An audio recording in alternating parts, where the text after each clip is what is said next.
হরে কৃষ্ণ। আমরা হলাম সনাতনী, ভগবান শ্রীকৃষ্ণের অত্যন্ত কাছের। আজকে আমি আপনাদেরকে বলবো যে ভগবান শ্রীকৃষ্ণ তো ছিলেন মাতা দেবকীর অষ্টম গর্ভের অষ্টম সন্তান, কিন্তু মাতা দেবকীর সপ্তম সন্তানকে যোগমায়ার দ্বারা বাসুদেবের অন্য এক স্ত্রীর গর্ভে স্থানান্তরিত করেছিলেন। এছাড়া এর আগে 6 সন্তানেরই মৃত্যু হয়েছিল। কার হাতে? না, মামা কংসের হাতে। এইবার ওই যে 6 সন্তানের মৃত্যু হয়েছিল, সেই 6 সন্তান কি আবার পৃথিবীতে ফিরে এসেছিল, নাকি তখনই মারা গিয়েছিল? তারা কি আর কখনো পৃথিবীর আলো দেখেছিল?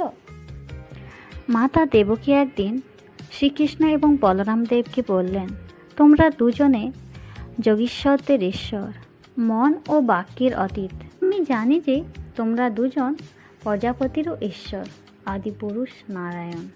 এখন আমি সর্বান্তঃকরণে তোমাদের শরণাগত হয়েছি। আমি শুনেছি তোমাদের গুরু সান্দীপনী মুনির পুত্র বহুকাল পূর্বেই মারা গিয়েছে, কিন্তু তোমরা তাকে গুরুদক্ষিণা দেওয়ার জন্য তার পুত্রকে তোমরা জমালয় থেকে ফিরিয়ে এনেছিলে।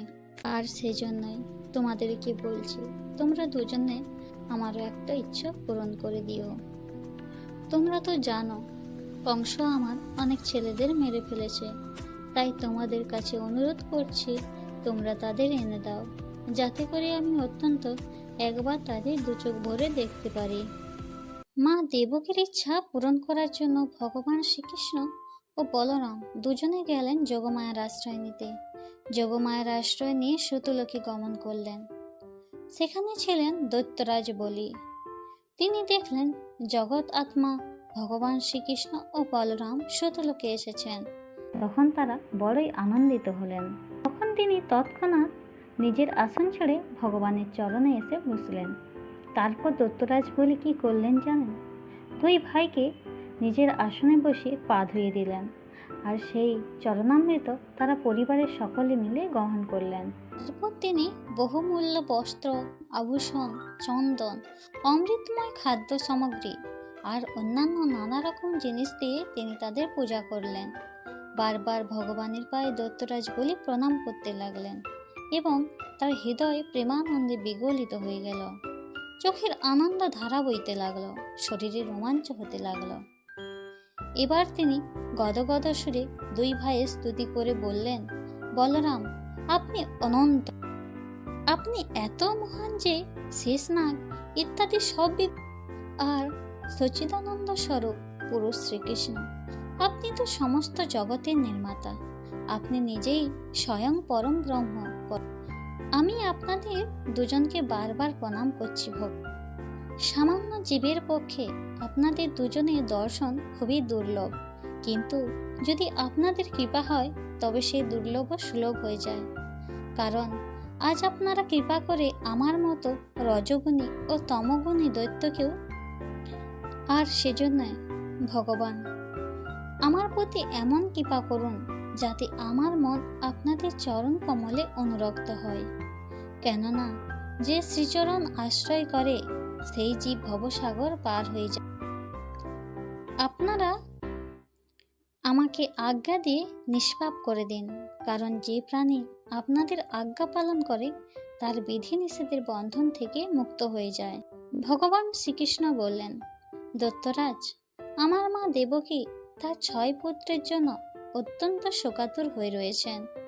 এদের জন্মমাত্র কংস বধ করেছিল, আর আমি জানি তারা সবাই তোমার কাছেই আছে।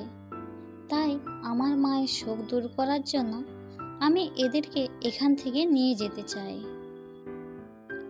তারপর এরা সাপ মুক্ত হয়ে আনন্দে নিজেদের লোকে চলে যাবে। তারপর দৈত্যরাজ বলি দেবকীর 6 ছেলেদেরকে ভগবান শ্রীকৃষ্ণকে দিয়ে দিলেন। ভগবান শ্রীকৃষ্ণ ও বলরাম সেই বালকদের নিয়ে এরপর দ্বারকার দিকে ফিরে এরপর ভগবান শ্রীকৃষ্ণ এবং বলরাম দেব দ্বারকায় ফিরে এলেন এবং মা দেবকীর হাতে তার ছেলেদের দিয়ে দিলেন। ছেলেদের পেয়ে দেবকীর মনে যেন এক বাৎসল্যের স্নেহধারা উপচে পড়ল। মাতা দেবকীর স্তন দিয়ে দুধ ঝরতে লাগলো। তিনি তাদের বারবার কোলে নিয়ে বুকে জড়িয়ে ধরলেন এবং সেই পুত্রদের পরশানন্দে ভরপুর দেবকী তাদের স্তনপান করালেন। ভগবান শ্রীকৃষ্ণের কৃপায় সেই বালকদের আত্মজ্ঞানের উন্মেষ হলো। তারপর সকলের চোখের সামনে তারা বসুদেব দেবকীকে প্রণাম করে দেবলোকে চলে গেল। আর ঠিক এইভাবে ভগবান শ্রীকৃষ্ণের কৃপায় মা দেবকী তার 6 সন্তানদের মন ভরে দেখতে পেয়েছিলেন এবং মাতৃস্নেহে তাদেরকে দুগ্ধপানও করিয়েছিলেন। এরপর 6 ছেলে আত্মজ্ঞানের উন্মেষ হলে ওনারা দেবলোকে চলে গেল।